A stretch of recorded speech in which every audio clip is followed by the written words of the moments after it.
దేశంలో జరుగుతున్న ప్రధాన చర్చ ఇప్పుడు మొన్న సుప్రీంకోర్టు దళిత క్రైస్తవుల అంశం మీద ఇచ్చిన తీర్పు మీద దేశంలో సీరియస్గా చర్చ జరుగుతున్న విషయం మనందరికీ తెలుసు.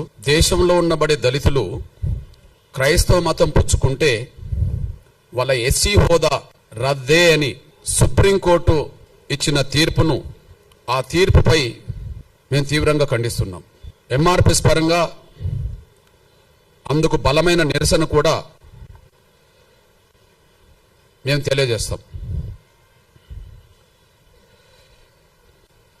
క్రైస్తవ మతంలోకి దళితులు మారితే వాళ్ళ ఎస్సీ హోదా రద్దు అనే తీర్పును మేము ఖండిస్తున్నాం. దానిపై బలమైన నిరసన కూడా వ్యక్తం చేస్తాం. సుప్రీంకోర్టు ఇలాంటి తీర్పు ఇవ్వడం వెనుక 1950 నాడు వచ్చిన రాష్ట్రపతి ఉత్తర్వులను బేస్ చేసుకున్నది. 1950 నాడు వచ్చిన రాష్ట్రపతి ఉత్తర్వులను బేస్ చేసుకున్నట్టుగా ఆ తీర్పు చెప్తున్నది. ఆ ఉత్తర్వులే రాజ్యాంగ విరుద్ధం, ఆ ఉత్తర్వులే వివక్షతో కూడిన ఉత్తర్వులు. ఈ రెండు తప్పే. దళితులు క్రైస్తవులకు మారితే రద్దు కావాల్సింది ఎస్సీ హోదా కాదు. ఈ పార్లమెంటుకు చిత్తశుద్ధి ఉంటే, న్యాయ వ్యవస్థకు చిత్తశుద్ధి ఉంటే, లేదా ఉత్తర్వులు ఇచ్చే రాష్ట్రపతులకు చిత్తశుద్ధి ఉంటే రద్దు చేయాల్సింది కుల వ్యవస్థనే. కుల వ్యవస్థను రద్దు చేయండి. రద్దు కావాల్సింది ఎస్సీ హోదా కాదు. ఈ దేశంలో రద్దు కావాల్సింది కుల వ్యవస్థ. కుల వ్యవస్థను రద్దు చేసే చర్యలు తీసుకోండి, మేము స్వాగతిస్తాం, సమర్థిస్తాం. కుల వ్యవస్థను రద్దు చేసే చర్యలు ఎవరు తీసుకున్నా, ఏ పార్టీ, ఏ సంఘం, ఏ సంస్థ తీసుకున్నా వాళ్ళతో కలిసి పనిచేస్తాం, వాళ్ళకి అండగా నిలబడతాం. అందువల్ల దళితులు క్రైస్తవులకు మారితే సుప్రీంకోర్టు ఎస్సీ హోదా రద్దు చేయడానికి తీర్పిచ్చిందేమో కానీ మేము కోరుతున్నది కుల వ్యవస్థనే రద్దు చేయమని మేము కోరుతున్నాం. ఆ కుల వ్యవస్థను రద్దు చేయడానికి ఎవరు ముందుకొచ్చినా వాళ్ళతో కలిసి పనిచేస్తాం, వాళ్ళకి అండగా నిలబడతాం. ఎందుకు ఆ మాట మాట్లాడుతున్నామంటే, ఈ దేశ కుల వ్యవస్థలో అత్యంత బాధితులం దళితులమే. ఈ దేశ కుల వ్యవస్థలో అత్యంత బాధితులం దళితులమే.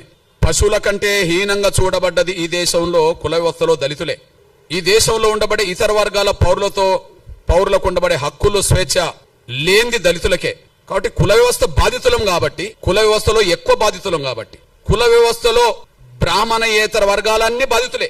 ఈ దేశ కుల వ్యవస్థలో బ్రాహ్మణయేతర వర్గాలన్నీ బాధితులే. ఆ దళిత బాధితుల వర్గం నుంచి మేము మాట్లాడుతున్నాం. కుల వ్యవస్థను రద్దు చేయండి. ఎస్సీ హోదా కాదు, కుల వ్యవస్థను రద్దు చేయమని మేము డిమాండ్ చేస్తున్నాం. కుల వ్యవస్థను ఏ పార్టీ సమర్థిస్తుందో బహిరంగపరచమనండి. అస్పృశ్యత అనేది ఏ వ్యవస్థ నుంచి వచ్చిందో రాజకీయ పార్టీలు బహిరంగపరచాలి. కుల వ్యవస్థను సమర్థించేటోళ్ళంటే కుల వ్యవస్థను సమర్థించిన వాళ్ళే. కుల వ్యవస్థను వ్యతిరేకించిన వాళ్ళంటే సమానత్వాన్ని కోరుకున్న వాళ్ళే. సమానత్వాన్ని ఈ దేశంలో కోరుకునేటోళ్ళు కుల వ్యవస్థ రద్దు కోరుకుంటారు. అసమానతలు ఉండాలని కోరుకునేటోళ్ళు కులాన్ని కోరుకుంటారు, ఉండాలని కోరుకుంటారు. ఈ ఉండాలని కోరుకునే వాళ్ళు ఎవరో బహిరంగంగా రావాలి. కుల వ్యవస్థ రద్దు కోరుకునేటోళ్ళు ఎవరో బహిరంగ రావాలి. అది సంస్థలైనా, వ్యక్తులైనా, రాజకీయ పార్టీలైనా, ఎవరైనా ఈ విషయంలో బహిరంగ రావాలని డిమాండ్ చేస్తున్నా. కాబట్టి అస్పృశ్యతను తొలగించాలంటే కుల వ్యవస్థ నిర్మూలన జరగాలి. కాబట్టి కుల వ్యవస్థ రద్దు అయితే పోయేదేంది? కుల వ్యవస్థ ఉండాలని ఎవరు కోరుకుంటుంటే బహిరంగ రావాలి. అస్పృశ్యతకు మూల కారణం కుల వ్యవస్థ. కుల వ్యవస్థ రద్దు కాకుండా శాశ్వతంగా అస్పృశ్యత నిర్మూలన జరగదు. ఒక చట్టం మాత్రమే పరిమితం చేస్తే, సంఘాలు, పార్టీలు పట్టించుకోకపోతే యథావిధిగా కొనసాగుతుంది. మనం చూస్తూనే ఉన్నాం. అట్లాంటప్పుడు కుల వ్యవస్థ రద్దు చేయాల్సిన బాధ్యత ఉన్నది కదా. ఆ మేధావి చెప్పిన మాటకు విలువనివ్వాలి కదా. ఆయన సుప్రీంకోర్టు చీఫ్ జస్టిస్ కదా. రెండో విషయం, మన దేశం బలహీనపడడానికి, మన దేశం ప్రపంచంలో గౌరవాన్ని పొందకపోవడానికి, మన దేశం బలహీనపడడానికి, మన దేశంలో ఉండబడే 140 కోట్ల మందిలో కేవలం భారతీయులమనే ఒక స్పృహ లేకపోవడానికి, కేవలం భారతీయులమనే స్పృహ లేకపోవడానికి కులమే కారణం కదా. ఇది ఈ దేశంలో ఒక మాయని మచ్చ కదా. భారతదేశానికి ఏ వ్యవస్థ మాయని మచ్చ? భారతదేశానికి కుల వ్యవస్థ ఒక మాయని మచ్చ. అందుకు సాక్ష్యం మీ దృష్టికి తీసుకొస్తున్నా. ఈ దేశం బలహీనపడ్డది కుల వ్యవస్థ వల్ల. ఒకనాడు అఖండ భారత్లో ఉన్నాం. ఒకనాడు మనం అఖండ భారత్ అని చెప్పుకునే వాళ్ళం. ఇప్పుడున్న భారతే అఖండ భారత్ కాదు కదా. పోనీ పాకిస్తాన్ విభజన కంటే ముందు ఉన్న భారత్ కూడా ఇప్పుడు లేదు కదా. పాకిస్తాన్ కంటే ముందు పాకిస్తాన్ భారతదేశంలో బాగా ఉన్నప్పుడు కూడా అంతకుముందు అఖండ భారత్ అన్నాం కదా. అఖండ భారత్ లేదు కదా. మన నుంచి భారతదేశం అనే ఈ దేశం నుంచి పాకిస్తాన్ విడిపోయింది కదా. విడిపోవడానికి ఆ విశ్వాసం సంబంధించిన వాళ్ళు ఎక్కువ మంది కావడమే కదా. మరి ఆ విశ్వాసంలోకి ఎక్కువ మంది పోవడానికి కారణం ఏంది? బౌద్ధ మతంలోకి ఇతరులు పోవడానికి కారణం ఏంది? క్రైస్తవ మతంలోకి ఇతరులు పోవడానికి కారణం ఏంది? కారణాలు పరిశీలించాలి కదా. హిందూ ధర్మం, సనాతన ధర్మం పురాతనమైంది కదా. మన భారతదేశానికి హిందూ ధర్మం, సనాతన ధర్మం పురాతనమైంది కదా. పురాతనమైన ధర్మం మన భారతదేశ ఎల్లలు దాటి ఇతర దేశాల ప్రజలను ఎందుకు ప్రభావితం చేయలేకుండా పోయింది? ఏ లోపం ఉన్నది? ఏ లోపం ఉన్నది? పురాతనమైంది కదా. సనాతన ధర్మం తర్వాతనే లేదా హిందూ విశ్వాసం తర్వాతనే క్రైస్తవం వచ్చింది కదా. క్రైస్తవం వచ్చింది కదా, ఇస్లాం వచ్చింది కదా. క్రైస్తవం ఎక్కడో మొదలై ఇవాళ ప్రపంచంలో ప్రతి దేశంలో ప్రభావితం చేస్తుంది కదా. ఇస్లాం ఎక్కడో మొదలై ప్రపంచ దేశాల్లో దాదాపు 60%, 70% దేశాల మీద ప్రభావితం చేస్తున్నది కదా. అసలు మన దేశంను దాటి బయట ఎందుకు పోలేకపోయాం? సనాతన ధర్మం తర్వాతనే మిగతా ధర్మాలు వచ్చినాయి కదా ఈ ప్రపంచంలో. ఆ రెండు విశ్వాసాలకు సంబంధించిన వాళ్ళు ఎందుకు విస్తరించగలిగినరు? మనం ఎందుకు కుచించకపోయినాం? మన ధర్మంలో ఉండే లోపం ఏంటిది? సనాతన ధర్మంలో ఏదైనా లోపం ఉన్నదనుకుంటే కుల వ్యవస్థను సమర్థిస్తూనే ఉంటుంది. హిందూ ధర్మంలో ఏదైనా లోపం ఉన్నదంటే కుల వ్యవస్థను సమర్థిస్తున్నట్టుగానే ఉంటుంది. కుల వ్యవస్థను సమర్థిస్తే అందులో లోపం ఉన్నట్టే. అది హిందూ ధర్మం అయినా సనాతన ధర్మం అయినా. కుల వ్యవస్థ సమర్థించకపోతే హిందూ ధర్మమే గొప్పది కావచ్చు, సనాతన ధర్మమే గొప్పది కావచ్చు. కానీ పురాతనమైన సనాతనమైన మన ధర్మం ప్రపంచాన్ని ప్రభావితం చేయలేకుండా పోయింది. కానీ ఇస్లాం ధర్మం మాత్రం ప్రపంచాన్ని ప్రభావితం చేస్తున్నది. ఈ దేశంలో మసీదులు లేని ఊరు కనిపిస్తుందా? ఈ దేశంలో చర్చిలు లేని ఊరు కనిపిస్తుందా? ఇస్లాం ఎక్కడ పుట్టింది? ఇవాళ ప్రపంచంలో ఏ స్థాయిలో నిలబడ్డది? క్రైస్తవం ఎక్కడ పుట్టింది? ఈ ప్రపంచంలో ఏ స్థాయిలో నిలబడ్డది? ఈ రెండింటికంటే ముందు హిందూ ధర్మం, సనాతన ధర్మం అయినప్పుడు ప్రపంచాన్ని ఎందుకు ప్రభావితం చేయలేకుండా పోయినాం? మన లోపం ఏంటి? అఖండ భారత్ లేదు. స్వాతంత్రం కంటే ముందున్న భారత్ కూడా లేదు. అఖండ భారత్ లేదు. స్వాతంత్రం కంటే ముందున్న భారత్ కూడా లేదు. మన లోపాన్ని సరి చేసుకోకపోతే, మన లోపానికి కారణమైన కుల వ్యవస్థను రద్దు చేసుకోకపోతే ఇంకొక 100 ఏళ్లకు ఈ ఉన్న భారత్ ఉంటుందని గ్యారంటీ లేదు. వాస్తవం. సత్యం మాట్లాడడానికి భయపడాల్సిన అవసరం లేదు. ఎందుకు అఖండ భారత్ లేకుండా పోయిందో స్పష్టం చేయండి. ఎందుకు ఉన్న భారత్ కూడా భారత్ లేకుండా పోయిందో, స్వాతంత్రం కంటే ముందున్న భారత్ స్వాతంత్రం తర్వాత ఎందుకు లేకుండా పోయిందో స్పష్టం చేయండి. ఈ దేశంలో ఏ విశ్వాసాలు పెరిగినాయో స్పష్టం చేయండి. ఆ విశ్వాసాలు పెరగడానికి, విశ్వాసాలు గల ప్రజలు పెరగడానికి, ఆ సంఖ్య పెరగడానికి ఏం కారణమో చేయండి. ఎక్కడనో పుట్టిన ఇస్లాం ప్రపంచాన్ని ప్రభావితం చేస్తూ దేశంలో ఉన్నది కదా. ఆ ధర్మంలో లోపం ఉంటే ప్రపంచాన్ని ఎందుకు ప్రభావితం చేస్తుంది? క్రైస్తవ ధర్మంలో లోపం ఉంటే ప్రపంచాన్ని ఎందుకు ప్రభావితం చేస్తున్నది? మన ధర్మంలో సత్యం ఉంటే ఎందుకు బయటికి వెళ్ళలేకుండా పోయినాం?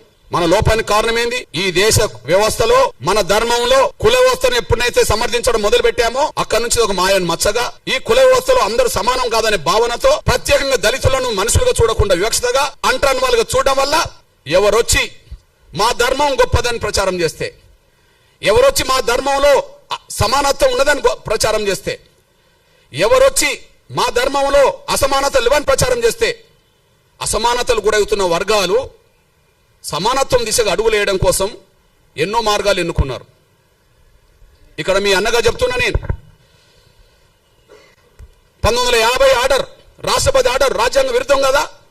రాజ్యాంగ విరుద్ధంతో పాటు అది వివక్షత కదా. రాజ్యాంగ విరుద్ధం ఎందుకంటున్నా? భారత రాజ్యాంగంలో ఆర్టికల్ 25 ఉన్నది కదా. ఆర్టికల్ 25 ఏం చెప్తుంది? ఈ దేశ పౌరులకు వాళ్ళు ఇష్టమున్న మతాన్ని ఎన్నుకోవచ్చు, వాళ్ళు ఇష్టమున్న మత విశ్వాసాలు కలిగి ఉండవచ్చు అని చెప్పి ఆర్టికల్ 25 చెప్తున్నది కదా. ఆర్టికల్ 25 చెప్తున్నది కదా. అదే సమయంలో ఆర్టికల్ 14, 15 ఏం చెప్తున్నది? సమానత్వం హక్కు అని చెప్తున్నది కదా. లింగపరంగా, మతపరంగా, కులపరంగా వివక్ష ప్రదర్శించొద్దు, భారతీయులందరి పట్ల సమానంగా చూడాలని చెప్పి ఆర్టికల్ 14, 15 చెప్తున్నది కదా.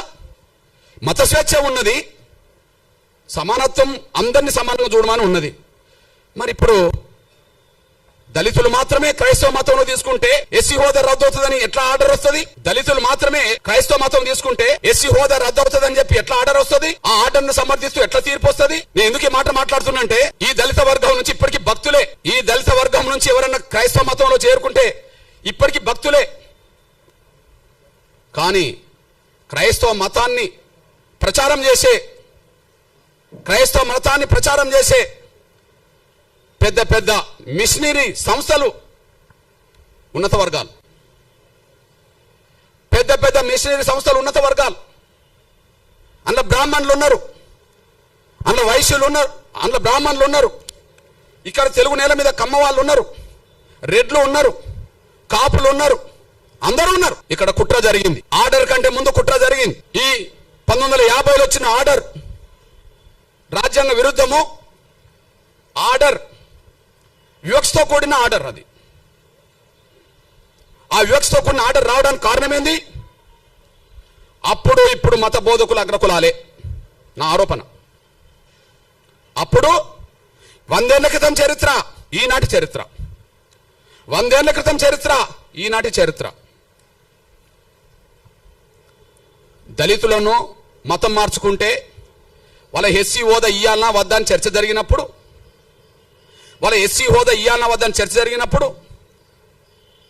ఈ దేశంలో మేము అందరం సమానమే, మాకు ఎలాంటి ఎస్సీ హోదా వద్దు, మాకు రిజర్వేషన్లు వద్దు అని చెప్పి రాజ్యాంగ సభలో చర్చల్లో పాల్గొన్నది ఈ దేశ క్రైస్తవుల తరపున ఒక దళితుడు లేడు. దళితులు క్రైస్తవులుగా భక్తులుగా మిగిలిపోయినరు. కానీ క్రైస్తవ ప్రచారం చేసింది, క్రైస్తవ మతం సమానత్వంతో కూడుకున్నదని ప్రచారం చేసింది ఎవరన్నా ఉంటే, దేశంలో పేరు గల్ల వాళ్ళు ఎవరన్నా ఉంటే అప్పుడు ఇప్పుడు అగ్రకులాలే. వాళ్ళు మారవచ్చునా? వాళ్ళు మారమని చెప్పవచ్చునా? వాళ్లకు ఈ ఆర్టికల్ ఏదైతే ఈ రాష్ట్రపతి ఇచ్చిన 1950 ఆర్డర్ అయితే వాళ్ళకు వర్తించదా? కుట్ర జరిగింది. రాజ్యాంగం రాయడానికంటే ముందు రాజ్యాంగ సభ చర్చల్లో మైనార్టీల హోదా, అణగారిన వర్గాలకు సంబంధించిన వాళ్ళ మతపరమైన హోదా ఎట్లా ఉండాలని చర్చ జరిగినప్పుడు ఆ చర్చల్లో ఈ దేశ క్రైస్తవ ప్రతినిధులుగా 4 పాల్గొన్నారు. ఈ దేశ క్రైస్తవ ప్రతినిధులుగా 4 పాల్గొన్నారు. ఈ 4లో ఈ కమిటీకి చైర్మనే మీ దృష్టికి తీసుకొస్తున్నా. అల్పసంఖ్యాక వర్గాల సబ్ కమిటీ, అడ్వైజరీ కమిటీ. రాజ్యాంగంలో అల్పసంఖ్యాక వర్గాలకు, దళితులకు, పేద వర్గాలకు ఎలాంటి ఉండాలని చెప్పినప్పుడు అంటే అంబేద్కర్ కూడా ఉంటాడు. కానీ దీనికి చైర్మన్ ఎవరు? హెచ్సి ముఖర్జీ, పశ్చిమ బెంగాల్. ఆయన ఎవరు? బ్రాహ్మణ్. ఎవరి తరఫున పాల్గొన్నాడు? ఈ దేశ భారతీయ క్రైస్తవుల తరఫున పాల్గొన్నాడు. ఎవరు ఆయన? బ్రాహ్మణ్. ఓకే. ఇంకొక ఆయన ఫాదర్ జెరోమ్ డిసోజా, ఈయన పాల్గొన్నాడు. ఈయన అగ్రకుల వ్యక్తే. ఇంకొక ఆయన రాజకుమారి అమృత్ కౌర్, ఈమె రాజకుటుంబంలో పుట్టింది. అట్లనే పీకే సాల్వే, ఈయన కూడా అగ్రకులస్తుడే. వీళ్ళు 4 ఈ దేశ క్రైస్తవులకు ఏం రావాలి అనే కాడ మాట్లాడినరు. మాకు రిజర్వేషన్లు వద్దన్నారు. అంటే ఈ దేశ దళిత క్రైస్తవులకు అన్యాయం జరుగుతున్నది, వాళ్ళకు న్యాయం జరగాలని మాట్లాడుతున్నప్పుడు మాలో సమానత్వం ఉన్నది, మాకు ఎలాంటి విభేదాలు లేవు, మాకు రిజర్వేషన్లు వద్దు, మాకు ఎస్సీ హోదా వద్దని చెప్పి అగ్రకులస్తులు చెప్పారు కదా. అంటే మీరు ఇప్పుడు చెప్పండి, అంటే హిందూ దళితుల తరపున అంబేద్కర్ పాల్గొన్నాడు, ఎదుగుతూనే పాల్గొన్నాడుగా. హిందూ దళితుల తరపున ఇందులో ఇదే కమిటీలో జగ్జీవన్ కూడా పాల్గొన్నాడు, హిందూ దళితుల తరపునేగా. హిందూ దళితుల తరపునే కదా. ఈ కమిటీలో ఉంటాడు అంబేద్కర్ ఉంటాడు, జగ్జీవన్ రామ్ ఉంటాడు. అంబేద్కర్ ఉంటాడు, జగ్జీవన్ రామ్ ఉంటాడు. కానీ హిందూ దళితుల తరపున వాళ్ళు మాట్లాడతారు. క్రైస్తవ తరపున మాట్లాడలేదా అంబేద్కర్ అంటే మాట్లాడిన చరిత్ర నేను చెప్తా. కానీ ప్రత్యేకంగా క్రైస్తవ తరపున మాట్లాడాల్సిన నిర్ణయం ఎవరు తీసుకోవాల్సి వచ్చింది? ఈ దేశంలో క్రైస్తవ తరపున ఎదిగిన వాళ్ళే.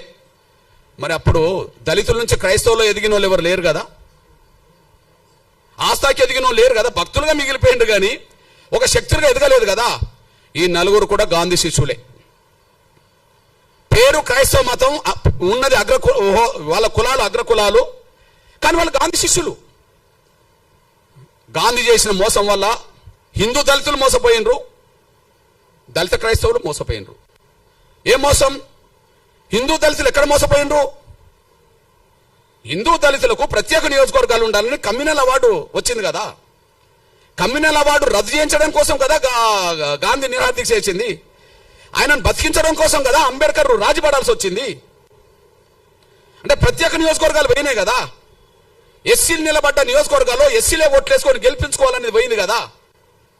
ఇది పోవడానికి కారణం గాంధీ కదా. అంటే హిందూ దళితులను మోసం చేసింది గాంధీ కదా. హిందూ దళితుల జీవితాలు అడ్డుకున్నది గాంధీ కదా. దళితులు క్రైస్తవ మతం తీసుకుంటే క్రైస్తవ మతం తీసుకున్న దళితులకు ఎస్సీ హోదా అవసరం లేదని చెప్పి మాట్లాడిచ్చింది కూడా అగ్రకులాల క్రైస్తవ పెద్దలతోటే కదా. వీళ్ళు ఈ నలుగురు గాంధీ శిష్యులే కదా. అంటే దళిత క్రైస్తవులకు ఆనాడు మోసం జరగడానికి, దళిత హిందువులకు మోసం చేయడానికి గాంధీ పన్నిన కుట్ర కారణం కదా. ఇది వాస్తవం కదా. ఇది వాస్తవమే కదా. అదే సమయంలో మీ అన్నగా చెప్తున్నా నేను, అంబేద్కర్ అభిప్రాయం మొదటి నుంచి నిర్దిష్టంగా ఉన్నది. అంబేద్కర్ అభిప్రాయం మొదటి, ఆయన హిందూ దళితుడుగానే పాల్గొన్నాడు ప్రతి చోట.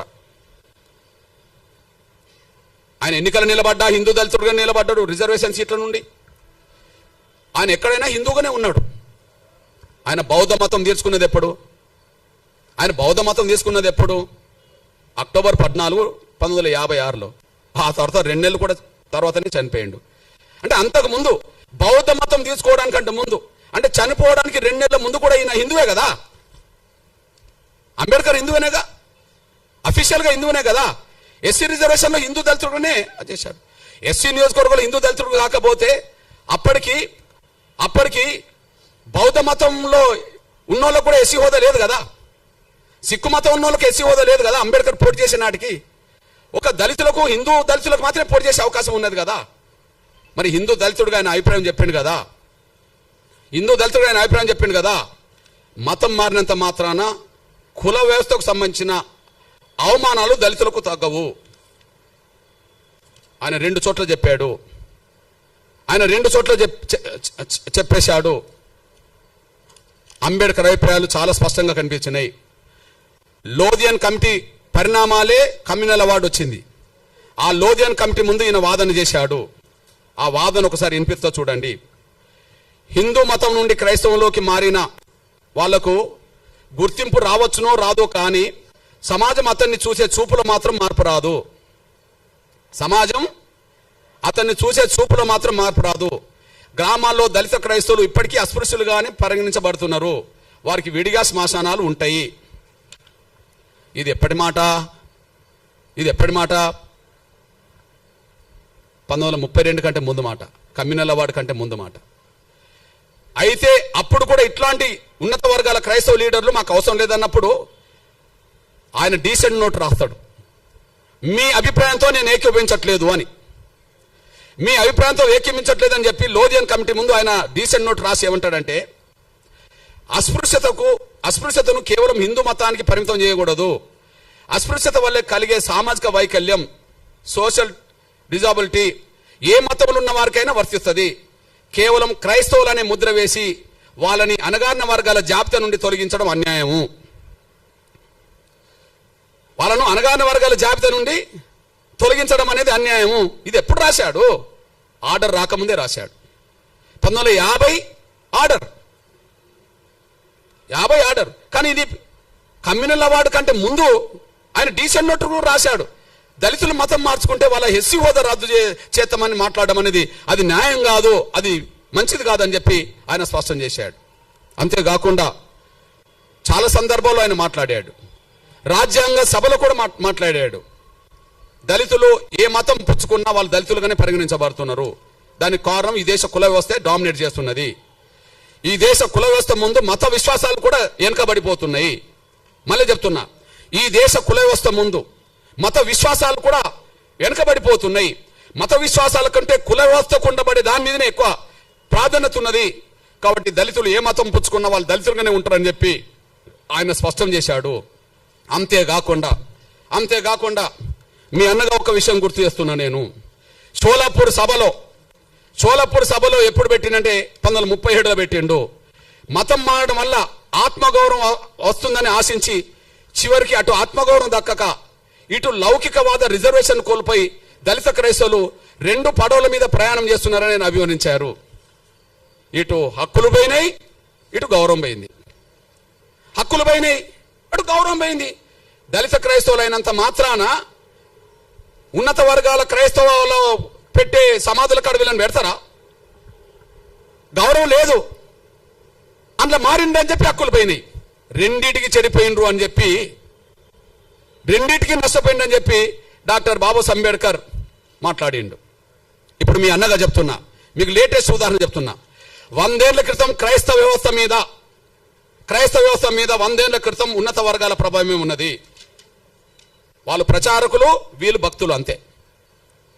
వాళ్ళు ప్రచారకులు, వీళ్ళు భక్తులు. ఇప్పటికీ 100 ఏళ్ల తర్వాత చరిత్ర చెప్తున్నా నేను. పేర్లు 100 ఏళ్ల తర్వాత చరిత్ర చెప్తున్నా, వాళ్ళ పేర్లు.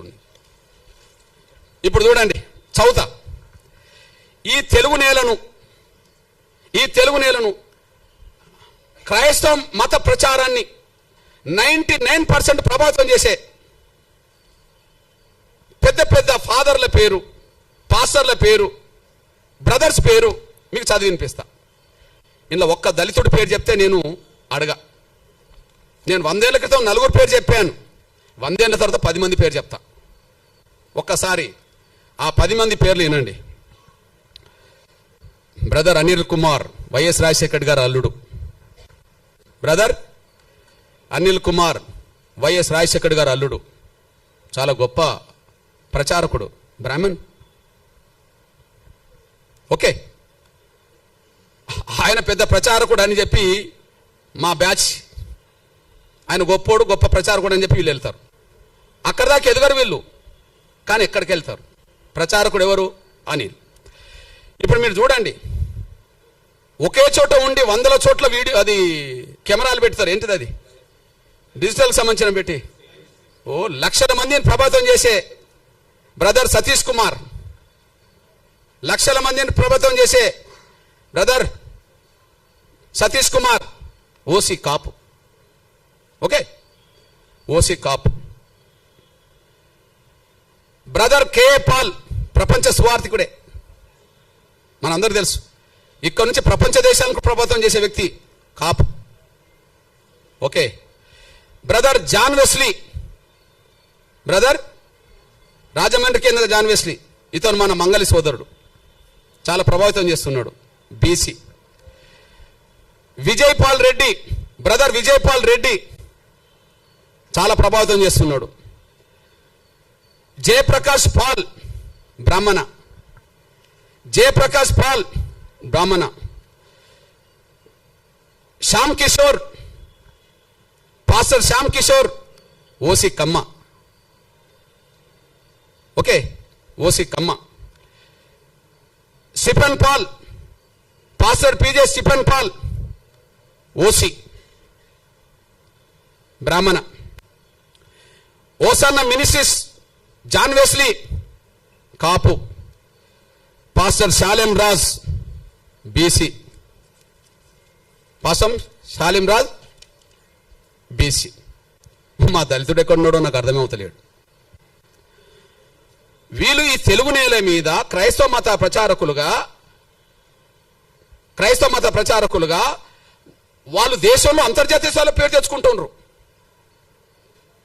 వాళ్ళని నమ్మి సమానత్వం ఉన్నదని చెప్పి వీళ్ళు భక్తులుగా పోతున్నారు. ఇప్పుడు ఈ ప్రచారం చేసిన వాళ్లకు, ఈ మతంలో చేరండి, మతం గొప్పదని చెప్తున్న వాళ్లకు 1950 ఆర్డర్ వర్తించదు. 1950 ఆర్డర్ వర్తించదు. వాళ్ళ కులం వాళ్ళ కులంగానే ఉంటుంది. వాళ్ళ కులం వాళ్ళ బ్రాహ్మణ కులమే, వాళ్ళు ఓసీలే. వాళ్ళు కమ్మ కులమే, వాళ్ళు ఓసీలే.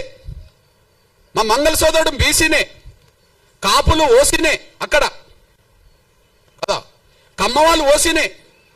ఈ ఆర్డర్ వాళ్ళకేం వర్తించదు.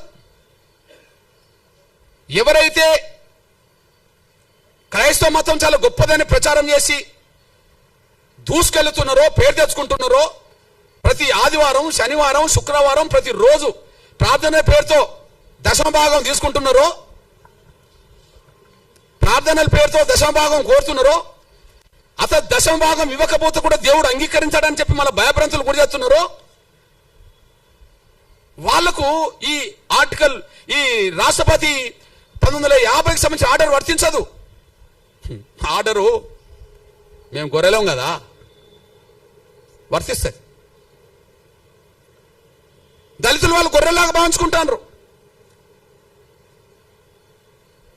వాళ్ళకు వీళ్ళకి వర్తిస్తుంది ఆర్డర్, వాళ్ళకు వర్తించదు.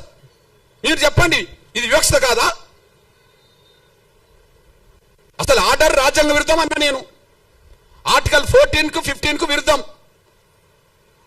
సమానత్వ స్వేచ్ఛకు విరుద్ధం, ఆర్టికల్ 25కు విరుద్ధం, మత స్వేచ్ఛకు విరుద్ధం.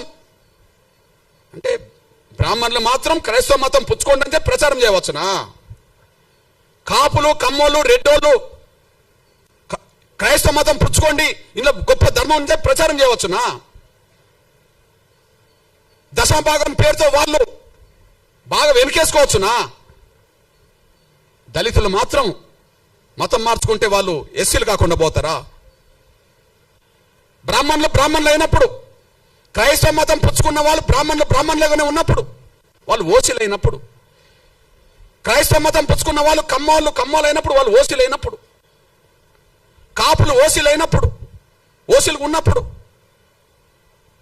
రెడ్లు ఓసీలుగా ఉన్నప్పుడు వాళ్ళకి ఈడబ్ల్యూఎస్ రిజర్వేషన్ వర్తిస్తున్నాయి కదా, వాళ్ళకి ఈడబ్ల్యూఎస్ రిజర్వేషన్ వర్తిస్తున్నాయి కదా. ఇప్పుడు ఎస్సీ ఎస్టీ యాక్ట్ వీళ్ళకి వర్తించదు, రేపు రిజర్వేషన్ వర్తించవద్దు అని అంటుండ్రు కదా. ఎస్సీ యాక్ట్ వర్తించదు, రేపు రిజర్వేషన్ కూడా వర్తించవని మీరు తీర్పులు చెప్పారు కదా ఆర్డర్ పట్టి. అంటే వాళ్ళకు రిజర్వేషన్ కూడా వర్తించవచ్చునా? వాళ్ళ కులహోదాగానే ఉండాలనా? వాళ్ళ కులహోదాగానే ఉండాలి. వాళ్ళ బ్రాహ్మణులు ఓసీ హోదా ఉండాలి. వాళ్ళు క్రైస్తవ మతం పుచ్చుకున్నా, ప్రచారం చేసినా వాళ్ళ ఓసీ హోదా పోతలేదు, వాళ్ళ బ్రాహ్మణ కులం హోదా పోతలేదు, కమ్మల హోదా పోతలేదు, రెడ్ల హోదా పోతలేదు, కాపుల హోదా పోతలేదు. చివరికి మా బీసీలు కొంతమంది ప్రచారకులు, మత ప్రచారకులు అవుతే వాళ్ళ హోదా బీసీలుగానే మంగళగానే ఉంటుంది. ఇక్కడ దళితులు మాత్రం మా మీద వివక్ష ఉన్నది నిజమే కదా, పోనీ మతం మార్చుకుంటా అంటే పోతా అని చెప్పి నమ్మిపోతే ఎస్సీ హోదా రద్దు చేస్తారా? ఇది వివక్షతో కూడిన ఆర్డర్ కాదా? ఇది రాజ్యాంగ విరుద్ధం కాదా? ఇది వివక్షతో కూడిన ఆర్డర్ కాదా? ఇది రాజ్యాంగ విరుద్ధం కాదా? మా మీద రుద్దుతారా? మేమేం తినాలి, మేము ఏ విశ్వాసం కలిగి ఉండాలని మా మీద రుద్దుతారా? మేమేం తినాలి, ఏ బట్టలు కట్టుకోవాలి, ఏ విశ్వాసం కలిగి ఉండాలని రుద్దుతారా? ఆ రుద్దడం అనేది రాజ్యాంగ విరుద్ధం కాదా?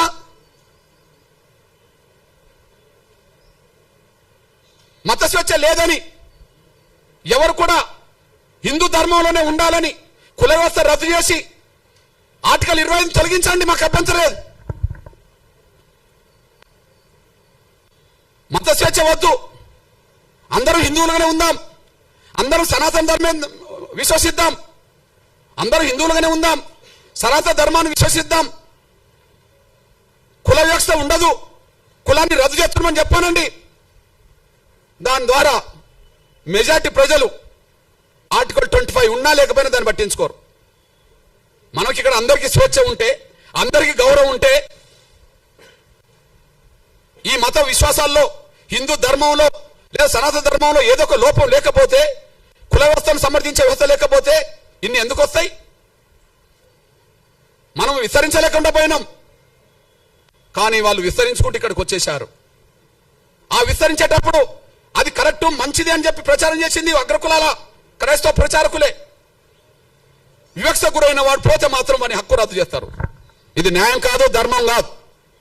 ఇది గాంధీ కుట్రలో భాగం. ఇది గాంధీ కుట్రలో భాగం. గాంధీ ప్రత్యక్షంగా ఉండి కమ్యూనల్ అవార్డు అమలు కాకుండా అడ్డుకున్నాడు. గాంధీ పరోక్షంగా ఆనాడు రాజ్యాంగ సభ చర్చల్లో దళిత క్రైస్తవులకు రిజర్వేషన్ అవసరం లేదు, మేము అందరూ సమానమే అని చెప్పి నలుగురు అగ్రకులాల క్రైస్తవ పెద్దలతో అలా రాయించుకున్నాడు. ఇది కుట్ర. నాటి నుంచి నేటి వరకు వివక్ష కొనసాగుతుంది. నాటి నుంచి నేటి వరకు వివక్ష కొనసాగుతుంది.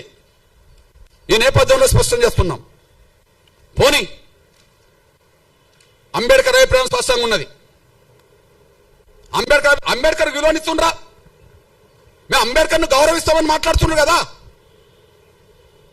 అంబేద్కర్ ప్రపంచ మేధావని మాట్లాడుతుండ్రు కదా. అంబేద్కర్ గొప్ప రాజనీతిజ్ఞుడు అని మాట్లాడింది కదా. మరి ఆయన అభిప్రాయానికి విలువనియాలి కదా. విలువనివ్వాలి కదా. ఈ దేశంలో మత వ్యవస్థ కంటే మత వ్యవస్థను మింగింది ఇప్పుడు కుల వ్యవస్థ కదా. ఏదో అంటారు చూడు, పాముకు పాలు పోస్తే కాటేయకుండా ఉంటుందా అంటే, సనాతన ధర్మంలో కులం లేదనేటోళ్ళు ఉన్నారు, సంతోషమే. హిందూ ధర్మంలో వివక్ష లేదని అంటారు, సంతోషమే.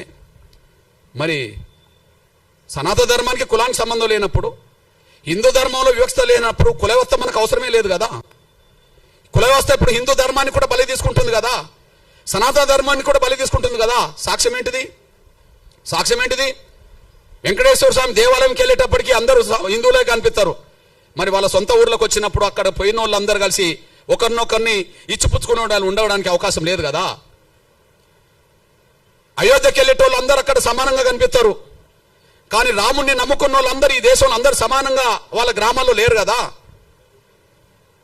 కృష్ణుని నమ్ముకునేటోళ్ళు ద్వారాకి వెళ్ళొస్తుంటారేమో, అక్కడికి వెళ్ళేటప్పుడు అందరూ సమానంగా దేవుడి కాడ కనిపిస్తారేమో. కానీ ఇళ్ళకి వచ్చినప్పటికీ వాళ్ళ మధ్యలో సమానత్వం లేదు కదా.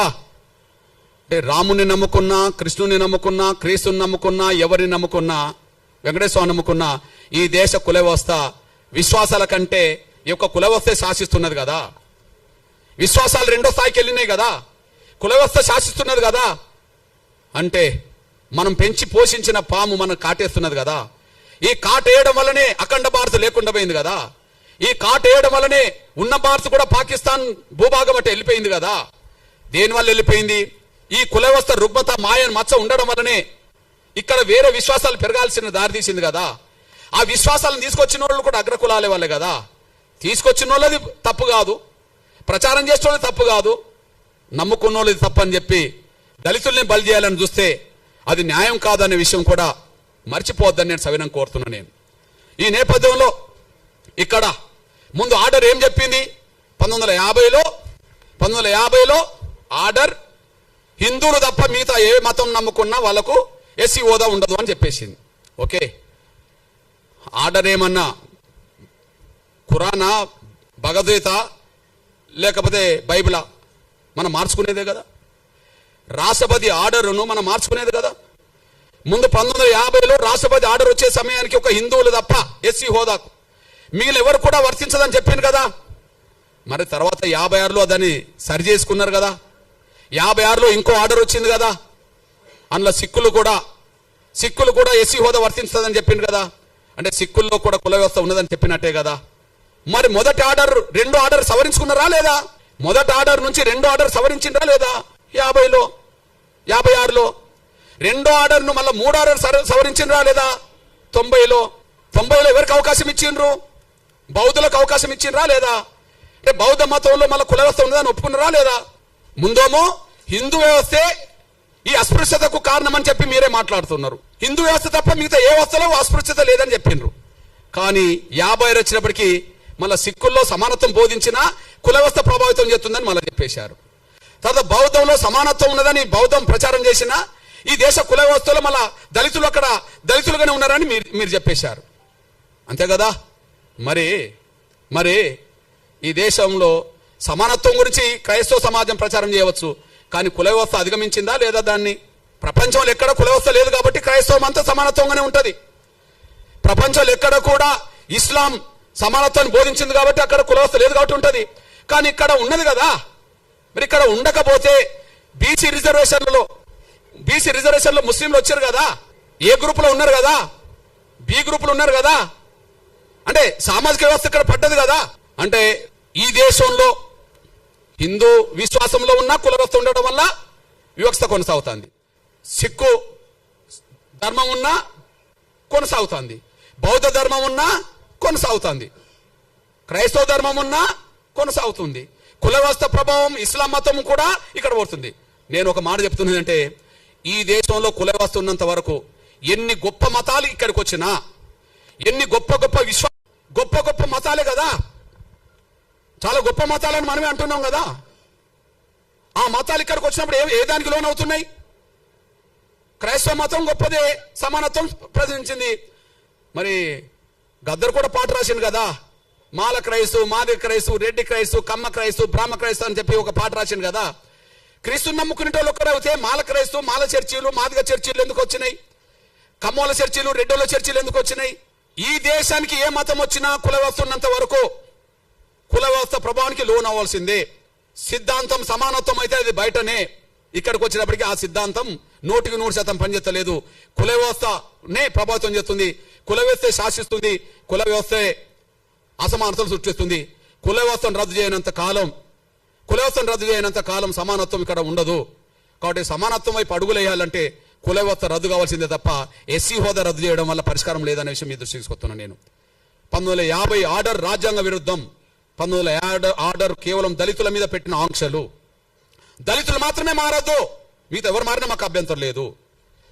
దళితులు మాత్రమే మారద్దు, ఇంకెవరు మారినా మాకు అభ్యంతరం లేదు. బ్రాహ్మణులు మారవచ్చు, మారేటట్టు చేయవచ్చు. రెడ్లు మారవచ్చు, మారేటట్టు చేయవచ్చు. కమ్మోళ్ళు మారవచ్చు, మారేటట్టు చేయవచ్చు. బీసీలు ఇతరులు మారవచ్చు, మారేటట్టు చేయవచ్చు. కానీ దళితులు మాత్రం మారద్దు. మీరు మా కాళ్ళ కాడు ఉండాలి. మేము అంట్రాన్నోళ్ళని పిలిచినా కూడా మీరు పడి ఉండాలి. మిమ్మల్ని అవమానించినా మీరు పడి ఉండాలి. మిమ్మల్ని చిన్న చూపు చూసినా పడి ఉండాలి. కుల వ్యవస్థలో వివక్షత ఉన్నది కాబట్టి, కుల వ్యవస్థలో అంట్రాంతరం ఉన్నది కాబట్టి మేము పాటించినా మీరు పడి ఉండాలి. మీకు మనుషుల హోదా సమానమైన గౌరవం కాదు, పశువులతో సమానంగా, పశువుల కంటే హీనంగా చూసినా మీరు పడి ఉండాలి. కానీ మారద్దు. కుల వ్యవస్థలో అస్పృశ్యత ఉంటుంది, మీరు అంగీకరించి రిజర్వేషన్ పొందండి. మీరు మారితే రద్దు చేస్తాం. ఇది కండిషన్ కాదా? ఇది కండిషన్ కాదా? ఇది నిర్బంధమైన హింస కదా?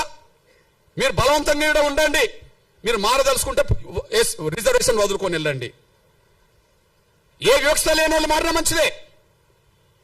కుల వ్యవస్థలో వివక్షత గురవుతున్నదా బ్రాహ్మణ సమాజం? అందరికంటే ఎక్కువ గౌరవమైన హోదా పొందింది కదా. ఈ తెలుగు నేల మీద బ్రాహ్మణ సమాజం తర్వాత కమ్మ, రెడ్లు, కాపులు ఉంటారు కదా అగ్రకులాల లిస్టులో. వాళ్ళు కూడా ఎస్సీ, బీసీల కంటే పై హోదాలో ఉన్నారు కదా. అంటే పై హోదాలో ఈ దేశంలోనే అత్యున్నత వ్యవస్థలో, కుల వ్యవస్థలో గౌరవం పొందుతున్న బ్రాహ్మణులు మారిన మాకు అభ్యంతరం లేదు. వాళ్ళకు 1950 ఆర్డర్ వర్తించదు. ఈ తెలుగు నేల మీద కమ్మోళ్ళు, రెడ్డోళ్ళు, కాపులు ఎవరు మారిన మాకు అభ్యంతరం లేదు. వాళ్ళకి ఈ ఆర్డర్ వర్తించదు. కానీ అందరికంటే కుల వివక్షత గురవుతున్న వాళ్ళు ఎవరైనా ఉంటే, దళితులైతే వాళ్ళు మారితే మాత్రం అంగీకరించాం. బలవంతంగా వాళ్ళ పాదాల కాడ, వాళ్ళ కాళ్ళ కాడ కట్టిపడేసుకోవాలా? ఇదా రాజ్యాంగ స్పిరిట్? ఇదా ఆర్టికల్ 14-15 చెప్పింది? ఇదా ఆర్టికల్ 25 చెప్పింది? మత స్వేచ్ఛ అందరికి ఉంటుంది, వీళ్ళకు ఉండదా? సమానత్వం అని మాట్లాడుతున్న వాళ్ళు మమ్మల్ని అనగదొక్కడానికి నిర్ణయాలు తీసుకుంటారా? ఇదేం పద్ధతి? నాటి నుంచి నేటి వరకు అదే కొనసాగుతుంది.